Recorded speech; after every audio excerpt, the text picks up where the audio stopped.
Today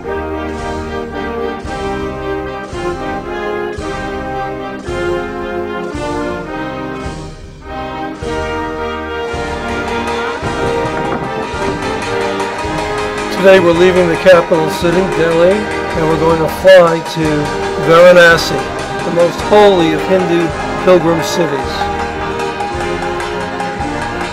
Varanasi is about 450 miles to the southeast. The flight will take about an hour and a half.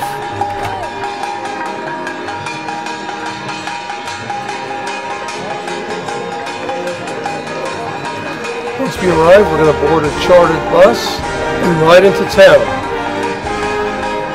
It's less than 20 miles, we're told, but it's very crowded and the road isn't very good. This evening, we'll be in a small boat on the Ganges River, which is central and sacred to the Hindus. Coming up very shortly will be a cow pie production facility. Cow pies provide a ready and economical source of fuel. They have a market value. In an area like this, a family with a surplus should have no trouble finding customers.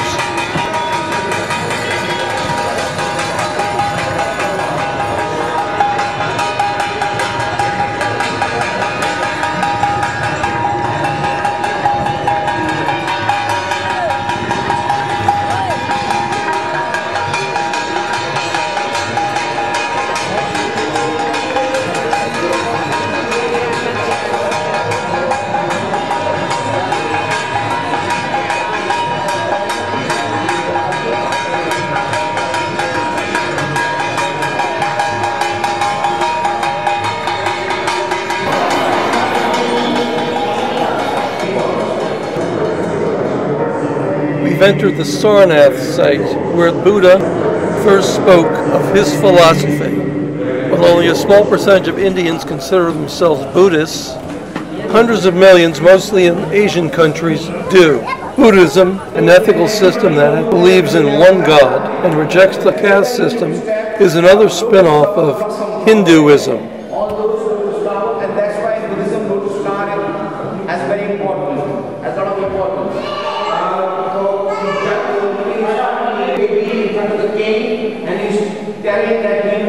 In the bus, you can see a better way over here with the pictures.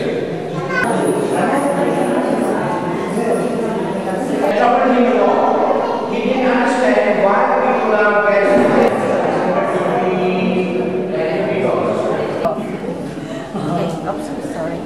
We're now leaving the temple and we'll head over to the prayer grounds. These are the prayer flags. When air passes through this flag and comes out, it purifies the whole area. That is the whole philosophy for this prayer flag.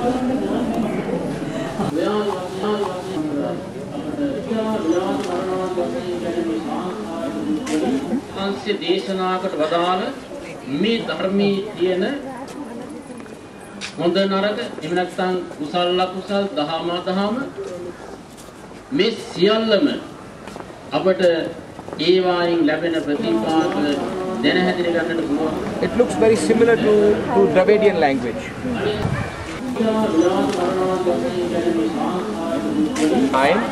And Ashoka the Great got it built in 300 BC. So we'll leave the Sarnath complex, board the bus. Problem is, the bus can't take us very far due to the traffic and narrow streets. So we have to go by bicycle rickshaw. Even though the streets are somewhat wider than in Delhi, I immediately see that this is going to be a more dangerous ride. Traffic's moving faster, and not to put it too indelicately, but our butts are too big for the seat of this rickshaw. Oh, and one other thing, just in case we have any lingering concerns about this ride possibly getting boring, we're told that a Muslim festival is setting up right now along this route. But since the only option is walking, and that's not a very good option, but it's a long way, we're told, to the Ganges steps, we're just going to have to hang on and hope for the best. You just hang on tight, make sure it'll fall out. Well, what do I do? At least there's a good chance it won't be floating.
So a little rattled and jarred, but apparently none the worse for wear. We have arrived at Dashawamet Ghat. Now as we survey the extraordinary scene on the steps above the Ganges, we must be careful where we step, because the steps are slippery, being covered with animal excrement and God knows what. The travel brochure says that we're taking a boat ride tonight, a cruise, where we'll observe the services on the water.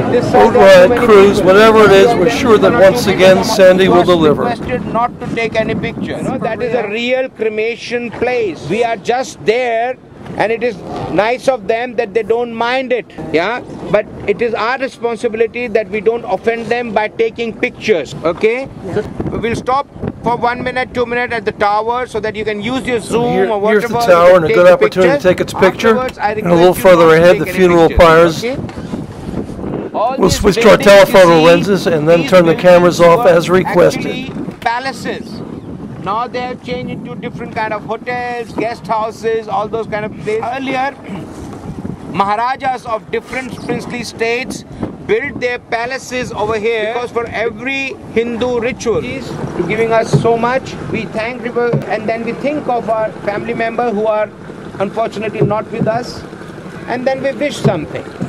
Yeah, that this lamp is all a ritual for those desires. Sandy's now described the custom of placing devotional candles in the Ganges. Some of our group are now doing that.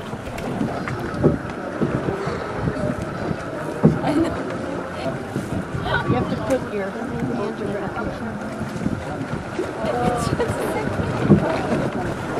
Is it there? Do it one by one. Now it is starting. We have 7 priests standing on 7 podiums.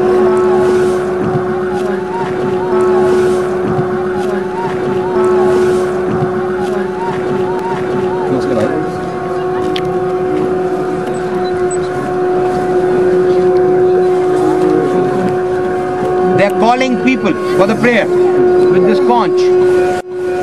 So everybody hear that and try to come for the prayer.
Soon we'll be leaving the chanting, the percussion sounds, all the ceremonies, the funeral pyres, and the candles on the water as we head back to shore. Sandy is shepherding us back through the mob and the din. We're looking for our superb, extremely competent rickshaw driver. And there he is, smiling, waiting patiently for us. He'll be taking us through this melee, back to our bus, and from there we'll be returned to the Radisson after a very long and amazing day. The Muslim festival is obviously in full swing. The traffic is very heavy, and the beautiful light show is adding another dimension or two to all this. Even leaving out the big shot guys who roll their windows down and try to pick up a couple of single women in our group as they pass by perilously close just now in their big shot car. This ride back to the sanctuary of our bus that will take us back to the Radisson has to be our wildest rickshaw ride.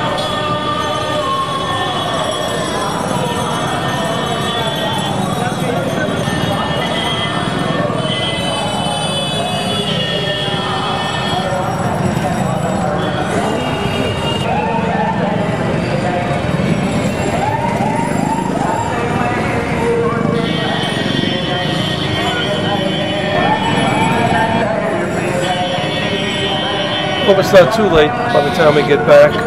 We're going to need to get some good sleep fast because tomorrow morning early we'll be out here to see the sunrise and morning ablutions on the banks of the Ganges.